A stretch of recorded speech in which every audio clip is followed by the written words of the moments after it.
So you just got your brand new PlayStation 5 and you're ready to fire it up with the latest and greatest games available on this new console. But before you get ahead of yourself, I'm gonna give you 3 reasons to stop and play Astro's Playroom first. Astro's Playroom is a fully realized platformer that is fully installed on the PS5, ready to go, and it exists to show you just what this console can do out of the gate. And while it is a tour of the PS5's features, it's also really fun and adorable to play. So in this video, I'm gonna give you 3 reasons as to why you should play Astro's Playroom first before you play any other game on the PS5. But before we get into that, my name is Dan and welcome to my YouTube channel. I like talking about video games here and more video games, and if that's what you like hearing about, then do yourself a favor and subscribe. So let's talk about Astro's Playroom and more importantly, Astrobot. Where did this robot come from and why do we care about him? You may recognize Astrobot as a character that was used to tour you around the PSVR experience. So if you own a PSVR, you've seen Astrobot before. And now Astrobot is making its return and is back to show us around our brand new PlayStation 5 console. And the very first thing I noticed about the PS5 thanks to Astrobot is the way the PS5's Dual Sense controller works. I knew the Dual Sense was a big deal before launch. I mean, there was even a theory that it could read our sweat, which I don't think is true. I've seen no indication of my sweat levels being detected by my controller. But regardless, Astro's Playroom is the reason I know so much more about the PlayStation 5 Dual Sense controller. And in Astro's Playroom, when Astro takes a step, you hear the step come out of the controller. This is nothing new. The PS4 controller had a speaker on it as well, but when paired with the PS5 controller's haptic feedback, which is just a fancy way to say subtle rumble feature, it's really a good way to get immersed into what you're playing. Of course, you don't think you're in the room with Astro, but it is nice to hear the footsteps and then also sort of feel them. That showed me that the PS5 controller has a lot more going on than I first knew.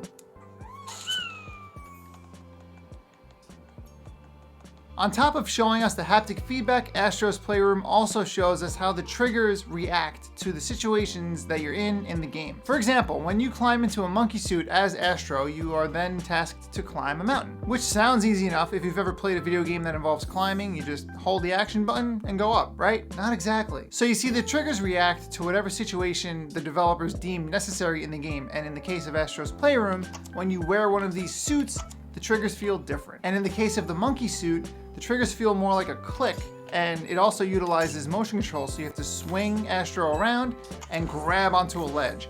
And this becomes this whole motion, like kind of like a rhythm motion. All in all, it just feels very cool and different, something I didn't really expect, again, from a game that was preloaded on the console. When it comes to motion controls in video games, I don't have too many fond memories, but with the PS5's DualSense controller, it feels natural. It doesn't feel perfect, I don't think motion control really can, but it doesn't feel annoying and it feels usable.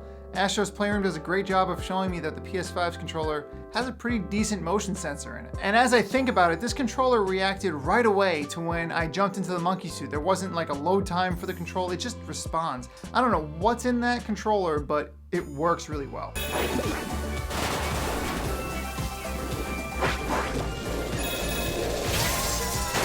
So enough about the controller, we get it, it's very high tech, you should try it yourself, whatever. Astro's Playroom also acts as a trip down memory lane in PlayStation's history. If you've owned any PlayStation console in the past or have played video games in the past, there are sure to be characters in this game referenced that you recognize. It's actually pretty adorable. Groups of Astrobots get together in the game and they reference scenes from other video games, for example, Last of Us or Castlevania. And as I stepped through Astro's Playroom, I quickly realized that it's not only a love letter to PlayStation, but it's also a love letter to PlayStation fans. You're collecting peripherals, you're collecting consoles, all with the goal of flushing out the PlayStation Labo, which is a huge museum where you can look at all the character models for the consoles and hang out and just stare at a gigantic PS5 when you finish the game. All in all, it was just very nice to see Sony tip its hat to some of the most classic PlayStation games out there. And we're talking about series that define people's childhood. When you see these things, they're cutely displayed and they're just nice. But the thing I found most impressive is the fact that some of these references were of games that are horrifying,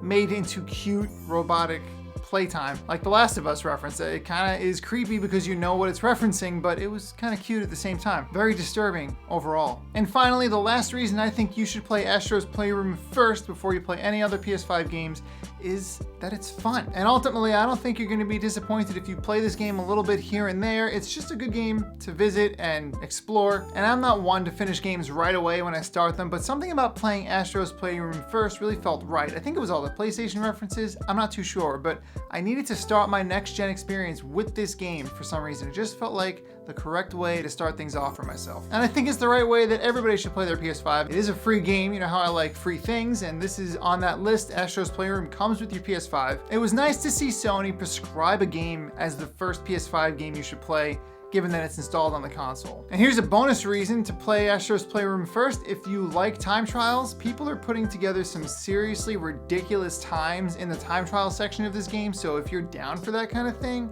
I strongly urge you to do that. It's a little crazy to me to see people play Astro's Playroom at that level. I didn't see that coming at all. But again, this is a fully realized game that comes with your PS5, so why not play it first? And if you've already got your PS5 and you ignored the heck out of Astro's Playroom, do yourself a favor and try it out. I promise you will not be disappointed. It's a good time. And that is all I have to say about the first game you should play on your PS5, Astro's Playroom. So thank you very much for watching. And if you liked the video, do me a favor and like the video. It's a great way to let me know that you liked the video. And let's do something fun for the comment section of this video. Let me know what reference you were surprised by in Astro's Playroom. Not your favorite, but it might be your favorite, but the one you were most surprised by. Maybe there was one you had to look up. You're like, what is this game? I've never heard of it, but it's clearly being depicted.